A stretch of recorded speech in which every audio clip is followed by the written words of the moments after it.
இது வந்து இது மருத்துவ வேர்டு. இந்த எழுத்தை பார்த்தீங்களா? ஏதாச்சும் விளங்குதா? அரங்கு ஓர் அறிமுகம் 1975 அந்த காலத்துக்குரிய புக். இப்போ இருக்கிறதுலேயே ஈஸ்டர்ன் ப்ரொவின்ஸில் one of the largest library அப்படின்னு உலகத்தையே ஒரு புரட்சிக்கு உள்ளாக்கின ஒரு ஆள் யார்? Karl Marx. அவரை வரலாற்று புத்தகம் இங்கே இருக்குது. இலக்கியவாதிகளின் வாழ்க்கை வரலாறு. இந்த உலகத்தில் வாழ்ந்த இலக்கியவாதிகள், தமிழுக்காக வாழ்ந்த இலக்கியவாதிகள் எல்லார வரலாறு புத்தகமும் இங்கே இருக்குது. வணக்கம் மக்களே, welcome to Saji travel blocks.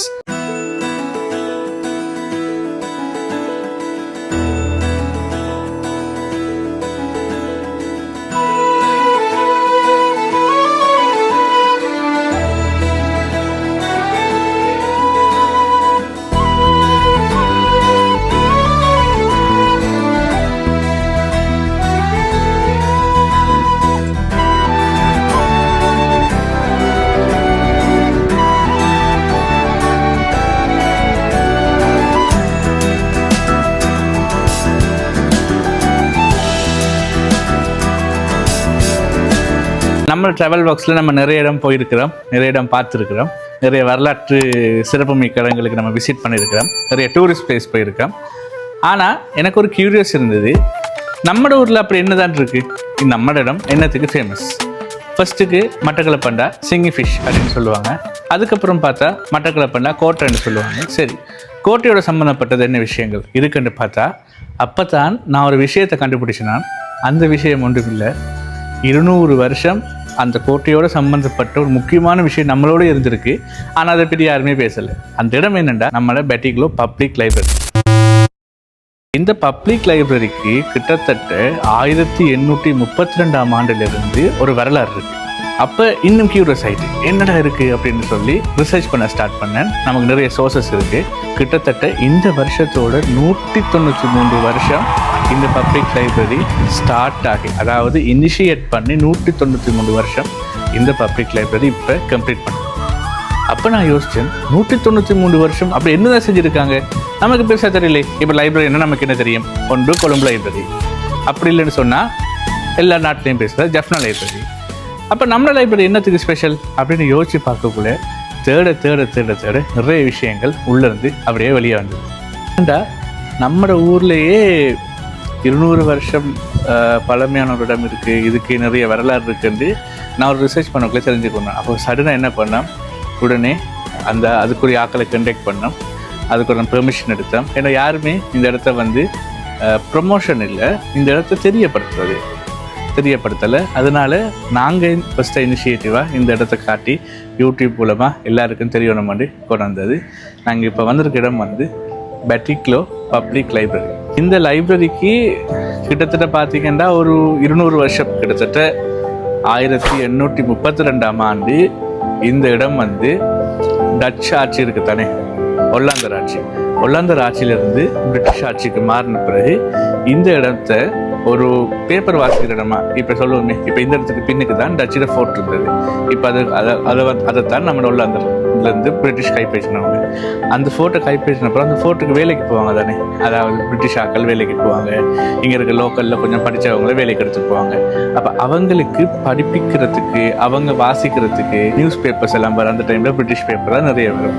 அந்த பேப்பரை வாசிக்கிறதுக்கு ஒரு இடமாக தான் இந்த இடத்த ஃபர்ஸ்ட்டாக இன்ட்ரடியூஸ் பண்ணவங்க பிரிட்டிஷ், அதாவது 1832ஆம் ஆண்டு. அப்போ 1832லேருந்து 2025 பார்த்தீங்கன்னா மொத்தமாக 193 வருஷம் இந்த இடத்துக்கு வரலாறு இருக்கு. இன்றைக்கு இந்த இடத்த தான் நம்ம எக்ஸ்ப்ளோர் பண்ண போகிறோம். வாங்க.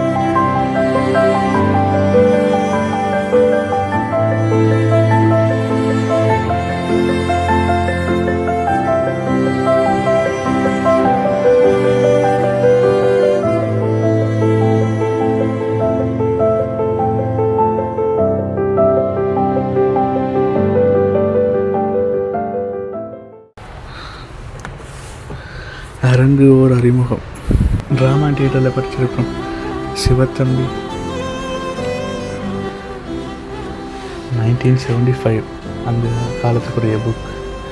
கரண் தெரப்பி.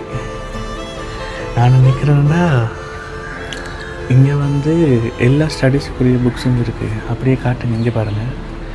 இந்த செக்ஷன் மேனேஜ்மெண்ட், அக்கௌண்டிங், மெடிசனுக்கு தான் பெரிய ஒரு ஃபீல்டு இருக்குது. நிறைய மெடிசன் படிக்கிறவங்க இங்கே வந்து புக்ஸ் ரெஃபர் பண்ணுறாங்க. இப்போ நிறைய பேருக்கு புக் வாங்கிடலாம். இப்போ பொரோ பண்ணுறதுக்கு இங்கே வந்து வாங்கிட்டு போகிறாங்க. கிட்டத்தட்ட இது நாங்கள் தெரிஞ்ச அளவுக்கு ஒரு இப்போ 60,000 புத்தகமும் 90,000 புத்தகத்துக்கிட்ட இப்போ இங்கே வந்து சேரப்போகுது. எல்லா புக்குக்கும் பார்த்தீங்கன்னா ரெஃபரன்ஸ் நம்பர், எல்லா புக்குக்கும் நம்பர் போட்டு வச்சுருக்குறாங்க. நான் மட்டக்களப்பில் வெளியான சஞ்சிகைகள் எல்லாமே அந்த காலத்துலேருந்து ஸ்டோர் பண்ணி வச்சுருக்குறாங்க. இந்த டிஸ்ட்ரிக்டுக்குரிய புக்ஸ், நாட்டார் பாடல், இப்போ மட்டக்களப்பு எடுத்தால் மட்டக்களப்பில் இந்த கலைகள் என்ன, நாட்டார் பாடல்கள், காமன் கூத்து, அதுக்கப்புறம் நிறைய கூத்து வகைகள் நம்ம ட்ராமா தியேட்டரில் படிச்சிருக்கோம். அதுக்குரிய ரெஃபரன்ஸான புக்ஸ் எல்லாமே இங்கே தான் இருக்குது. பேராசிரியர் மௌனகரோட புத்தகங்கள் நிறைய இங்கே இருக்குது.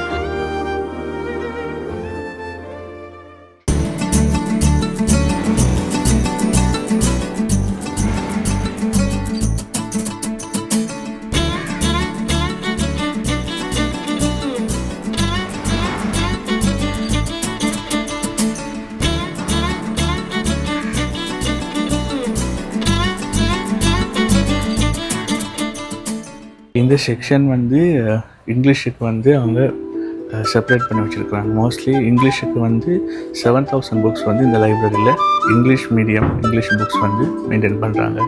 நிறைய புக்ஸ் வந்து இப்போ மார்க்கெட்டில் கிடைக்கிதில்லை. இங்கிலீஷ் புக்ஸ் ஏந்தா அதில் பப்ளிஷிங் முடிஞ்சுது, ஸ்டாக் முடிஞ்சுது. ஆனாலும் இந்த இடத்துல அந்த புக்ஸை நீங்கள் வந்து பார்க்கலாம். Mostly English area particular library உள்ள வந்து லெஃப்ட் சைடில் ஃபுல்லாக கோனர் ஃபுல்லாக இங்கிலீஷ் புக் மட்டும் வச்சுருக்குறாங்க. அதாவது நம்ம உள்ள காலமும் நம்ம இன்ஸ்பயரான நிறைய பணக்காரர்கள், உலகத்தில் இருக்க முன்னோடிகள் வாசித்த புத்தகங்கள் நிறைய இங்கே இன்னும் உயிரோடு இருக்குது. உங்களுக்கு ஒரு புக் தேடணும்னு சொன்னால் இங்கே பார்த்தீங்கன்னா கிளாசிஃபை பண்ணி எல்லாத்துக்குமே நம்பர்ஸ் இருக்குது. அந்த நம்பர்ஸ் படி இங்கே எல்லா ரோலையுமே உங்களோட சப்ஜெக்ட், தேவையான சப்ஜெக்ட் ஏற்ற மாதிரி எல்லாம் 5 ways பண்ணி ஈஸியாகவே வச்சுருக்குறாங்க. ஸோ புத்தகம் தேடுறது இங்கே கஷ்டமே இல்லை. அதுக்கேற்ற மாதிரி 5 ways பண்ணி எல்லாமே டீட்டெயிலாக இருக்குது.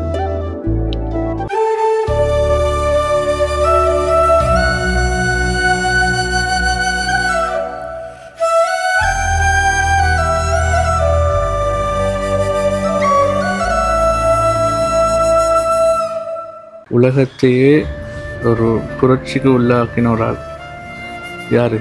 Curl Marx. அவரை வரலாற்று புத்தகம் இங்கே இருக்குது. அதாவது உலகத்தில் தொழிலாளர் புரட்சி, கம்யூனிசம், இது வந்து பார்த்திங்கன்னா சோஷியலிசம்ன்ற சப்ஜெக்டுக்கு கீழே தான் இந்த புக்ஸ் எல்லாம் அவைலபிளாக இருக்குது. இந்த ஃபர்ஸ்ட் செக்ஷனில் என்ன இருக்குதுன்னு சொன்னால் இதைத்தான் நான் உங்களுக்கு ஃபஸ்ட்டுக்கே காட்டியிருக்கணும். இப்போ வந்து நம்மளோட நிறைய வரலாறு அளிக்கப்பட்டு கொண்டிருக்கு. தமிழர்களோட வரலாறு, அந்த வரலாற்றுக்கு உயிர் கொடுத்த புத்தகங்கள் இங்கே இருக்குது. பாருங்கள், இந்த இருக்குது பொன்னியின் செல்வன் புக்.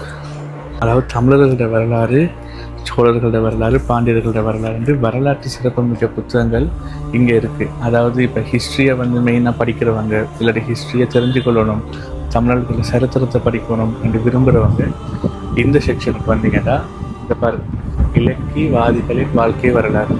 இந்த உலகத்தில் வாழ்ந்த இலக்கியவாதிகள், தமிழுக்காக வாழ்ந்த இலக்கியவாதிகள் எல்லார வரலாறு புத்தகமும் இங்கே இருக்குது.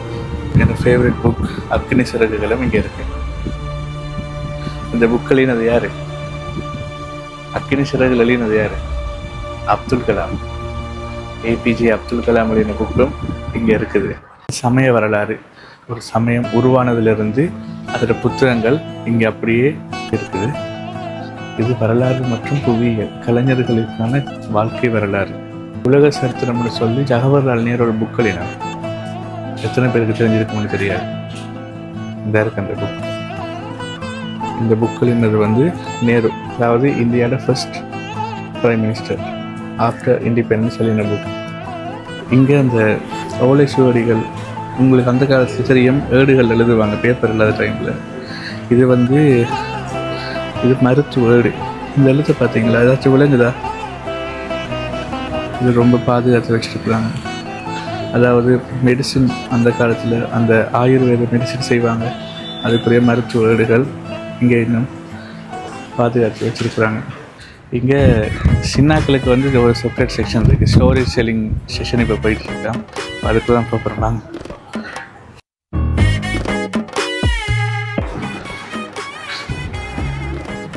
சைலன்ஸ்.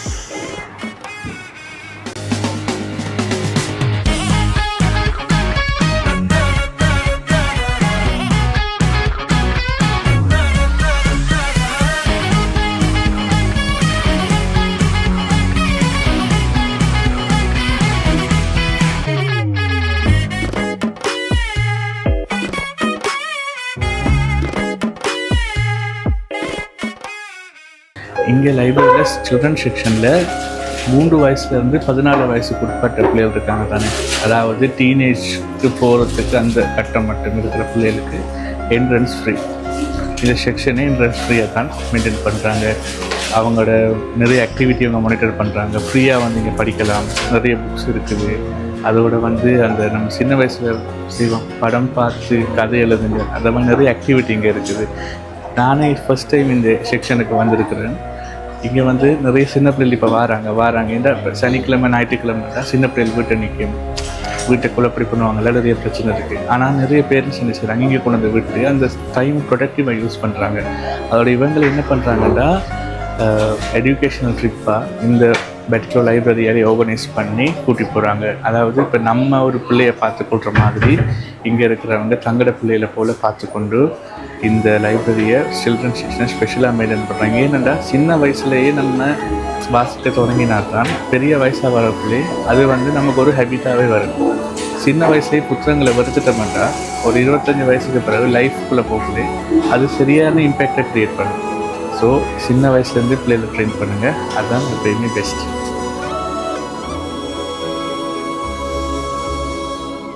இங்கே வந்து சில்ட்ரன் செக்ஷனுக்கு ஒரு ஸ்பெஷலான ஒரு ஆக்டிவிட்டி இருக்குது, ஸ்டோரி டெல்லிங்.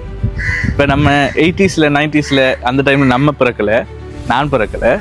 ஆனால் நம்மளோட அவங்களோட அப்பா அந்த காலத்தில் ஒரு கல்வி முறை இருந்தது, மரத்துக்களை வச்சு படிப்பாங்க. ஏன்னா அந்த டைமில் வந்து கிளாஸ் ரூம் இருக்காது. அப்போ மோஸ்ட்லி வந்து என்ன செய்வாங்க, ஸ்கூல் இல்லாத டைமில் ஒரு மரம் இருக்கும், அதில் ஒரு போர்டு இருக்கும், அந்த வாத்தியாரன்னு சொல்லுவாங்க அந்த டைமில், அவர் வந்து படிப்பிப்பாங்க.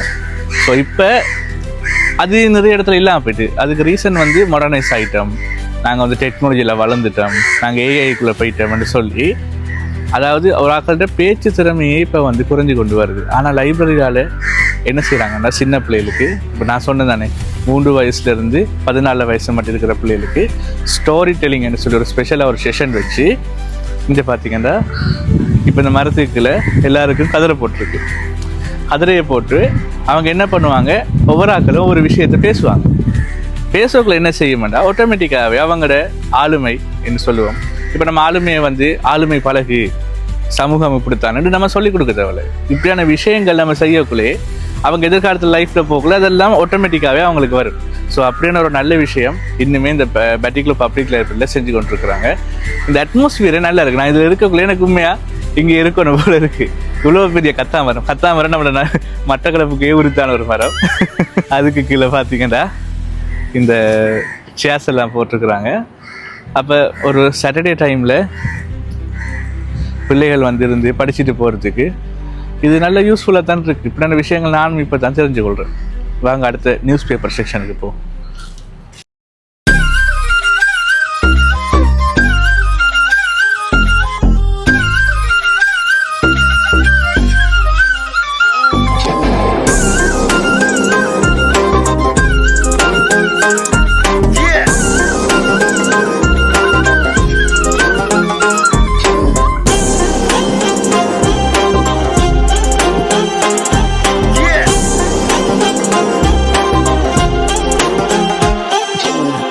இந்த பப்ளிக் லைப்ரரி நமக்கு ஸ்டார்ட் பண்ணது டச் கவர்மெண்ட் வந்து இல்லையா.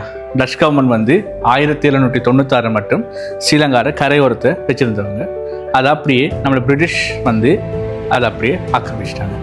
அதுக்கு பிறகு என்ன நடந்ததுன்னு சொன்னால் 1815 ஸ்ரீலங்கா ஃபுல்லாகவே பிரிட்டிஷ் கவர்மெண்ட்ஸ் எடுத்துட்டாங்க. எடுத்த பிறகு இங்கே இருக்கிற டச் ஃபோர்ட், அதாவது ஆக்சுவலாக அந்த டச் ஃபோர்ட் கட்டினது போர்த்துகீஸ். 1632 ஆண்டு போர்த்துகீஸ் ஸ்ரீலங்கா வந்து அவங்களுக்காக கட்டின அந்த டச் ஃபோர்ட்டை தான் வந்து ஒல்லாந்தர்கள் வந்து பிடிச்சவங்க. அதனால தான் அதை போர்த்துகீஸ் கோட்டை அப்படின்னு சொல்லாமல் டச் ஃபோர்ட்டு இன்னுமே இந்த பேர் சொல்லுது. ஏன்னு சொன்னால் போர்த்துகீஸ் வந்து ஒரு ஸ்ட்ரக்சர் மட்டும் தான் கிரியேட் பண்ணியிருக்காங்க மேலோட்டமாக. ஆனால் அந்த பில்டிங் எடுத்து ரெனோவேட் பண்ணி இவங்க தான் ஒரு டிஃபென்ஸ் சிஸ்டமே அந்த உருவாக்கியிருக்காங்க. டச்சில் ஒரு பெரிய ஒரு விஷயம் இருக்குது என்னென்னா, அவங்க கடல் பாதுகாப்பு விஷயங்களில் ரொம்ப ஸ்ட்ராங்காக இருப்பாங்க. இந்த கடல் கோஸ்டல் ஏரியாவில் இருக்கிற இடங்களில் வந்து இந்த நீர் அகழிகள் உருவாக்குறது, அதுக்கப்புறம் பீரங்கிகள், சின்ன கேனன்ஸ் வைக்கிறது, காது உருவாக்குறது, இப்படி நிறைய விஷயங்களுக்கு அவங்க ஃபேமஸ். ஸோ அவங்க ஸ்ரீலங்கா ரூல் பண்ணிட்டு வரக்கூட தான் பிரிட்டிஷ் வந்து வராங்க. வந்து என்ன பண்ணுறாங்க, இந்த மட்டக்களப்பை அவங்க ஃபர்ஸ்ட்டாக கைப்பற்றுறாங்க. அதுக்கு ஒரு பெரிய ஸ்டோரியே இருக்குது. மட்டக்களப்புன்னு எப்படி பேர் வந்தது, அது யார் வந்தது, கலப்பு மூலமாக படகுல வந்தாங்க, நிறைய ஸ்டோரி இருக்குது. நான் அந்த ஸ்டோரிக்குள்ளே போகலை. என்ன பண்ணுறாங்க, இந்த பிரிட்டிஷ் வந்து இந்த கோட்டையை கைப்பற்றுறாங்க. ஒரு நாட்டை கைப்பற்றணும், என்ன அந்த நாட்டோட கோட்டையை கைப்பற்றுறது. ஸோ ஒல்லாந்தர் வச்சிருந்த கோட்டையை பிரிட்டிஷ் வந்து கைப்பற்றுறாங்க. அதுக்கப்புறம் என்ன நடக்குதுன்னா, பிரிட்டிஷ் தான் இந்த இடத்த அட்மினிஸ்ட்ரேஷன் பண்ண ஸ்டார்ட் பண்ணுறாங்க. ஆனால் வடகிழக்கு என்ன செஞ்சிருக்கு, ஒரே பிரதேசமாக இருந்திருக்கு. அதுக்கு பேர் அந்த காலத்தில் சொல்லுவாங்க நாகதீபம்னு சொல்லி. அப்போ என்ன பண்ணுறாங்க, பிரிட்டிஷ் இங்கே வந்து வடக்கு கிழக்க 2 மாவட்டமாக பிரித்து இதுக்குள்ளே 3 டிஸ்ட்ரிக்ட் உருவாக்குறாங்க. ட்ரிங்கோ, பெட்டிக்லோ, அம்பார். இதில் பெட்டிக்லோவை மெயின் இடமாக வச்சுட்டு அங்கே அட்மினிஸ்ட்ரேஷன் பண்ணி கொண்டு வரக்கூடிய இங்கே கோட்டையில் வேலை செய்கிறார்களுக்கு படிக்கிற ஆர்வம் இருந்துருக்கு. அவங்க என்ன பாருங்க, பேப்பர் வாசிக்கணும் இப்படியான ஆர்வங்கள் இருக்கக்கூடிய அவங்களோட கோட்டைக்கு பக்கத்துலேயே தான் இந்த லைப்ரரியை அவங்க உருவாக்கியிருக்காங்க. ஃபர்ஸ்ட்டுக்கு இது லைப்ரரியாக இருக்கல, ஃபர்ஸ்ட்டுக்கு இது ஒரு பேப்பர் வாசிக்கிற இடம். அப்போ ஒரு காலகட்டமாக வரக்குள்ளே பிரிட்டிஷ் பார்க்குறாங்க என்னென்னா, இந்த இடத்துக்கு இந்த ஏரியா மக்களுக்கு வாசிப்புக்கு உரிய தேவை நிறைய இருக்குது. ஏனெண்டா பேப்பர் வாசிக்கிற இடமா அதை ஸ்டார்ட் பண்ணுவாங்க. ஸ்டார்ட் பண்ணி பார்த்தா நிறைய பேர் வர தொடங்கிட்டாங்க. அதாவது அவங்க தொடங்கினதே சுயலாபத்துக்காக, பிரிட்டிஷுக்காக ஸ்டார்ட் பண்ணாங்க. அவங்களோட ஃபோர்ட்டில் வேலை செய்கிறார்கள் வந்து வாசிக்கணும், அவங்களுக்கு என்டர்டெயின்மெண்ட்டாக இருக்கணும் என்று சொல்லிட்டு அவங்க ஸ்டார்ட் பண்ணுவாங்க. ஆனால் ஒரு காலகட்டத்தில் பார்த்தா நிறைய பேர் வந்து வாசிக்க தொடங்கிட்டாங்க. இங்கே இருக்க லோக்கல்ஸ், இப்போ இங்கே படிக்கிறவங்க இருப்பாங்க. அந்த டைமில் பெட்டிகளோட ஸ்கூலுக்குள்ளே ஸ்டார்ட் பண்ணாங்க. ஓகேவா, இதுதான் பெரிய ஒரு விஷயம். அப்போ பார்த்தாங்க சரி வராது, நம்ம என்ன செய்வோம், நம்ம கொஞ்சம் மனிதாபிமானத்தை சிந்திப்போம் அப்படின்னு சொல்லி இதை ஒரு 1855 ஆண்டில் பப்ளிக் லைப்ரரியாக பிரிட்டிஷ் வந்து அவங்களோட லோக்கல் அத்தாரிட்டி இதில் வந்து ஸ்டார்ட் பண்ணுறாங்க. பப்ளிக் லைப்ரரியை ஸ்டார்ட் பண்ண பிறகு தான் இங்கே புத்தகங்கள் வர ஸ்டார்ட் பண்ணுது. ஃபஸ்ட்டாக பேப்பர் வாசிக்கிற இடமா இருந்தது. 1855 ஆண்டு ஒரு புத்தகம் வாசிக்கிற இடமா ஸ்டார்ட் ஆகுது. அப்போ பாருங்கள், ஒரு குறிப்பிட்ட சின்ன காலத்தில் நம்மளோட மக்களுக்கு படிப்பு என்றது, ஒரு வாசிப்புன்றது எவ்வளோ முக்கியமான விஷயம் அவங்களாவே உணர்ந்து வந்ததால் ஒரு வெளிநாட்டை நாடாக்களில் ஒரு ஃபாரின்லேருந்து வந்து நம்மளை அடிமைப்படுத்துறதுக்கு வந்த ஒரு ஆட்கள் நமக்கு இந்த லைப்ரரியை ஃபர்ஸ்ட்டாக பப்ளிக் லைப்ரரியாக இன்ட்ரடியூஸ் பண்ணியிருக்காங்க. அதுக்கப்புறம் என்ன நடந்திருக்குன்னு சொன்னால், இவங்க மெயின்டைன் பண்ணிட்டு போக்குள்ளே ஒரு காலகட்டத்தில் பார்த்திங்கன்னா நிறைய பேர் வர ஆரம்பிப்பாங்க. அதுக்கப்புறம் நிறைய சீர்திருத்தங்கள் வரும், நிறைய லோக்கல் கவர்மெண்ட்டில் அமெண்ட்மெண்ட்ஸ் வரும், கெசட் போடுவாங்க. ஸோ இப்படி போக்குள்ளே என்ன செஞ்சுருக்காங்க, இதை யாருக்காவது பராமரிக்க கொடுக்கணும். யாருக்கு பராமரிக்க கொடுக்கணும்னு பார்த்தா உள்ளூராட்சி மன்றங்கள் நிறைய இருக்குது. உள்ளூராட்சி மன்றங்கள் உருவாக்கினதே அவங்க. அப்போ உள்ளூராட்சி மன்றமாக இருந்தது வந்து இப்போ தான் மட்டக்களப்பு மாநகர சபையாக இருக்குது. அதுக்கு முதல் நகர சபையாக தான் இருந்தது. அப்போ நகர சபைக்கு இதை பாரம் கொடுத்தவங்க 1873 அந்த காலகட்டத்தில் நகர சபைக்கு பாரம் கொடுத்துருக்குறாங்க. நகர சபைக்கு பாரம் கொடுத்த பிறகு இதை வந்து அதுக்கப்புறம் முதலாம் உலகப்போர் 90s வருது, 90 ஸ்டார்ட்டில் வருது. பிறகு 2ஆம் உலகப்போர் வாரத்துக்குள்ள 1930 ஆண்டு இங்கே என்ன பண்ணுறாங்க, பிரிட்டிஷ் கவர்மெண்ட் வந்து மட்டக்களப்பு மாநகர சபை என்ற ஒரு சப்ஜெக்டை உருவாக்குறாங்க. உருவாக்கி நகர சபையாக இருந்த மட்டக்களப்பு நகர சபை மாநகர சபையாக மாறி இன்னும் நிறைய இடங்களை அட்மினிஸ்ட்ரேஷனுக்குள்ள கொண்டு வராங்க. ஸோ அந்த காலகட்டத்தில் 1932 அந்த காலகட்டத்தில் என்ன பண்ணுறாங்க, நகர சபைக்கு கட்டுப்பாட்டில் இருந்த இந்த லைப்ரரியை, பப்ளிக் லைப்ரரியை மாநகர சபை கட்டுப்பாட்டுக்களை கொண்டு வந்து அதை இன்ஃப்ராஸ்ட்ரக்சர் டெவலப் பண்ணுறது, அதை பார்த்துக்கொள்வது, பராமரிக்கிறதுன்னு சொல்லி அந்த டைமில் பாரம் கொடுக்குறாங்க. இப்போ இருக்கிறதுலையே ஈஸ்டர்ன் ப்ரொவின்ஸில் one of the largest library அப்படின்னு சொல்லி இந்த பெட்டிக்லோ லைப்ரரி தான் இருக்குது. இப்போ நான் இருக்கிறதும், இப்போ நம்ம ஒரு பழைய லைப்ரரி இதுக்கு மேலே நான் காட்டியிருப்பேன், அதுதான் ஃபர்ஸ்ட்டாக, அதாவது 1932 ஆண்டு இனிஷியேட் பண்ணுற இடம். அந்த பில்டிங் ஸ்ட்ரக்சர் பிறகு வளர்ந்தது. இப்போ நான் நிற்கிறது வந்து புது லைப்ரரி. இதை வந்து இப்போ புதுசாக அந்த லைப்ரரி இனோவேட் பண்ணி புது இடங்களில் கொண்டு வந்து புதுசாக ஒரு லைப்ரரி இப்போ நமக்கு வரப்போகுது. நான் நினைக்கிறேன் கொஞ்சம் காலத்தில் மக்களோட பாவனைக்கு இந்த லைப்ரரி வரும். 2013ஆம் ஆண்டு பெட்டிக்லோ லைப்ரரியை கிரேட் 1 லைப்ரரின்னு சொல்லி ப்ரொமோட் பண்ணியிருக்காங்க. லைப்ரரியில் நிறைய கிரேட் இருக்கும். கிரேட் 3, 2, 1 and 3 கிரேட்ஸ் இருக்குது. ஸோ கிரேட் 1க்கு ப்ரொமோட் பண்ணி நம்மளோட பெட்டிக்லோ லைப்ரரிக்கு கீழேயே மொத்தமாக 12 லைப்ரரி இந்த டிஸ்ட்ரிக்டில் இயங்கி கொண்டு இருக்குது. அதுக்கப்புறம் என்ன பண்ணியிருக்கிறாங்க, 2015ஆம் ஆண்டு இதை டிஜிட்டலைஸ் பண்ணியிருக்கிறாங்க. இப்போ நமக்கே தெரியும் நிறைய பேர் புத்தகம் வாசிக்கிறது சரியான குறைவு. ஏன் புத்தகம் வாசிக்கிறேன்டா, டெக்னாலஜி வளர்ந்துட்டு புத்தகம் வாசிக்க டைம் இல்லை. அதுக்கப்புறம் நிறைய பேருக்கு புத்தகம் வாசிக்கிற பழக்கமே இல்லை. ஆனால் நீங்கள் யோசிச்சு பாருங்கள், நம்ம ஸ்கூல் லைப்ரரிக்கெல்லாம் போயிருப்போம். அந்த டைமில் போய் பார்த்துருப்போம், என்சைக்ளோபீடியா வாசிச்சிருப்போம், அங்கே இருக்கிற புக்ஸோ மேகசின்ஸோ வாசிச்சிருப்போம். நம்ம ஒரு விளையாட்டுத்தனம் நிறைய தரம் சின்ன வயசில் பார்த்துருப்போம். ஆனால் அங்கே வாசித்த நிறைய இன்னுமே நம்ம மனசில் இருக்கோம், என்ன பார்த்து நம்ம என்ன பேசணும். வாசிப்புன்றது ஒரு புத்தகத்தை திறந்து வாசிக்கிறது மட்டும் இல்லை, ஏதோ ஒரு விஷயத்தை நம்ம வாசிக்கிறது. அதனால தான் நாங்கள் நிறைய விஷயங்களை கற்றுக்கொள்கிறோம். சரியா? என்ன பண்ணுறாங்க, 2015ஆம் ஆண்டு டிஜிட்டலைஸ் பண்ணி ஆன்லைனில் இபுக்ஸாக இதை கன்வெர்ட் பண்ணுறாங்க. அப்போ உங்களால் பெட்டிக்லோ லைப்ரரி பேஜுக்கு போனீங்கன்னு சொன்னால் இங்கே என்னென்ன புத்தகம் இருக்குது, எது இபுக்ஸாக அவைலபிளாக இருக்குது, எந்த விஷயம் நீங்கள் ஆன்லைன்லேயே ரெஃபர் பண்ணிக்கொள்ளலாம்.